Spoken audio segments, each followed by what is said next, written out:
प्रणाम साथियों, मैं सूरज चौरसिया पुनः एक नए विषय पर आप सभी के सामने आया हूँ। एक नया विषय जो काफ़ी संवेदनशील है और मुझे लगता है कि भारत में जहाँ तक सबसे ज़्यादा अगर किसी धारा का दुरुपयोग किया गया होगा, वो है दहेज प्रताड़ना की धारा 498A, जिसका सबसे ज़्यादा दुरुपयोग किया गया भारत के इतिहास में, ऐसा लगता है मुझे।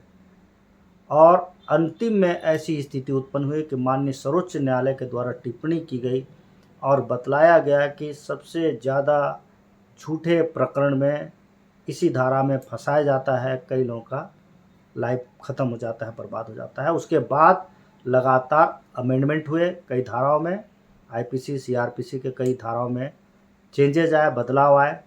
उसके बाद अभी एक जो नया धारा जो परिवर्तन हुआ है उसमें 498A को भी काफ़ी परिवर्तित किया गया, इसमें बदलाव किया गया। और एक जो बड़ी चीज़ मैं बतलाऊँ, इसमें 498A में कम से कम इस मामले में अब पुरुष को और उसके परिवार को काफ़ी राहत दिया गया है। राहत क्या दिया गया है?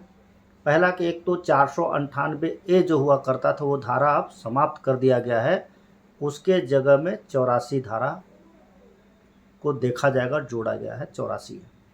इस धारा के तहत ही दहेज प्रताड़ना का मामला बनेगा।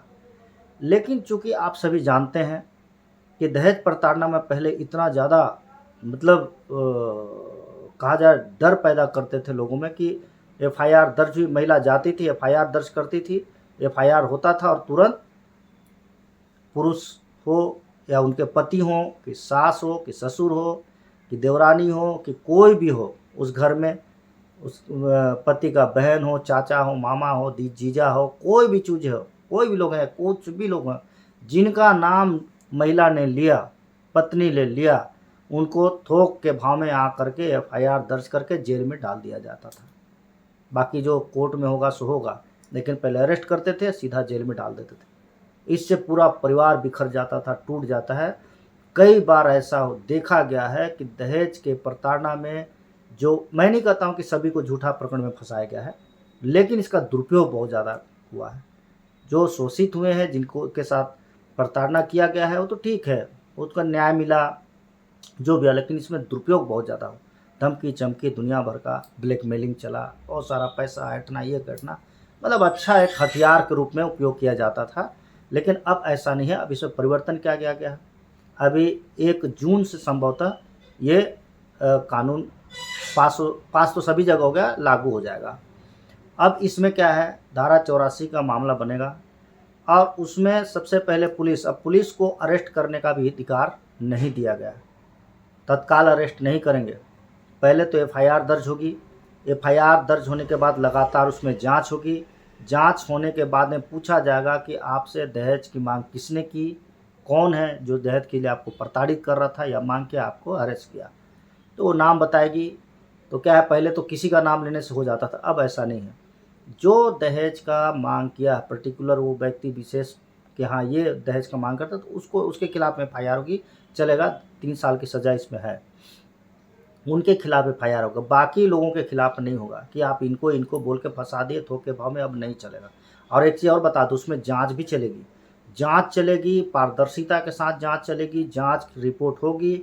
उसके बाद जो थाना प्रभारी है वो जा कर के अपने अधीनस्थ अधिकारी को जाके देंगे, चाहे उच्चाधिकारी को देंगे रिपोर्ट, अपने उच्चाधिकारी को रिपोर्ट देंगे। और इसमें एक चीज़ बता दूँ, एफआईआर दर्ज होने से पहले डीएसपी साहब का परमिशन अनिवार्य होगा, वही परमिट करेंगे, वही बताएंगे कि हाँ इसमें सामने वाले के खिलाफ में एफआईआर दर्ज हो रही है या हुई है, तब जा कर के टीआई महोदय जा कर के फिर उनको बताएंगे, घर में जाके बताएंगे और घर में ही सब बयानवान होगा और वहीं गिरफ्तारी होगी। पहले क्या होता था कि पुलिस वाले 2-2 दिन, 10-10 दिन, 4-4 महीने, 1-1 महीने तक उनको चक्कर कटवाती थी थाने के, दौड़ा दौड़ा के परेशान कर देते थे, लोग परेशान हो जाते थे और दिन भर थाने में बैठे हुए हैं, एफआईआर हो रही है, नहीं हो रही है, क्या हो रहा है, कुछ नहीं, कुछ पता नहीं। लेकिन अब ऐसा नहीं है, अब घर में जाएंगे, घर में उनको बताया जाएगा कि चूंकि आपके खिलाफ में दहेज प्रताड़ना के मामले में एफआईआर दर्ज हुई है और ये आपका गिरफ्तारी का हम नोटिस दे रहे हैं और कारण भी बताना पड़ेगा कि जांच में क्या विषय आया था, क्या आरोप लगा था और किसके ऊपर आरोप लगा था और किसके खिलाफ में एफआईआर दर्ज हुई है। ये सभी चीज़ को स्पष्ट बताना पड़ेगा, उसके बाद ही एफआईआर दर्ज होगी। कुल मिला के पहली वाली स्थिति अब बिल्कुल भी नहीं है कि आप किसी को भी एफआईआर दर्ज को उठा के ले गए जेल में डाल दिए, अब नहीं है। अब इसको पालन करना भी बहुत ज़रूरी है। जब कोर्ट में जाएंगे तो वहाँ एविडेंस एक्ट में जब आपसे पूछा जाएगा, किया जाएगा, तो उस समय भी वहाँ महिला को बहुत दिक्कत होने वाली है, या महिला के जो फैमिली वाले हैं उनको भी बहुत दिक्कत होगी। क्यों? क्योंकि अब वहाँ पास बहुत गंभीरता से जांच होने के बाद में एफआईआर दर्ज होने वाली है। और अगर मैंने पिछले वीडियो में बताया था, अगर किसी महिला ने झूठा दहेज के मामले में पति को या उनके फैमिली को फंसाया और अगर वो सिद्ध हो गया, छूट गया, मतलब वो बाइज्जत बरी हो गए पति उनके या फैमिली उनके, तो फिर महिला के खिलाफ में उनको सज़ा देने का प्रावधान है और 5 साल उनको सज़ा होगी, एफआईआर दर्ज होगी और 2 लाख रुपए जुर्माना भी होगा, मैं पहले बता चुका हूँ। तो चूँकि अब पति को उनके परिवार वाले मेंबर्स जितने भी हैं उनको अब एक राहत मिली है, अब डरने की बात नहीं है और पारदर्शिता के साथ में ये काम होगा। लेकिन अगर पुलिस आपको चक्कर कटवाती है थाने के, या आपको परेशान करती है, धमकी चमकी देती है, तो आपको डरने की ज़रूरत बिल्कुल भी नहीं है। आप इसकी शिकायत अगर गलत करते हैं तो आप जाके बड़े उच्चाधिकारी को आप जाके शिकायत कर सकते हैं कि ये अननेसेसरी मुझे हरास कर रहे हैं, परेशान कर रहे हैं, या थाने में बुला करके घंटों बैठाते हैं या मुझे धमकी देते हैं। उस अधिकारी के खिलाफ में कार्रवाई हो जाएगी। तो अब ऐसा नहीं कर सकते हैं। चलिए, एक राहत की खबर है। अगले वीडियो में पुनः मिलेंगे। धन्यवाद। अगर आपको वीडियो अच्छी लगे लाइक करें, शेयर करें, सब्सक्राइब करना न भूलें। और मुझे लगता है कि आपको मैं छोटी छोटी बातों को जानकारी दूं, और मुझे लगता है ये मेरा कर्तव्य है, दायित्व है, इसलिए मैंने ये वीडियो बना करके आप सभी को यूट्यूब के माध्यम से भेजने का प्रयास कर रहा हूँ। चलिए, थैंक यू, धन्यवाद।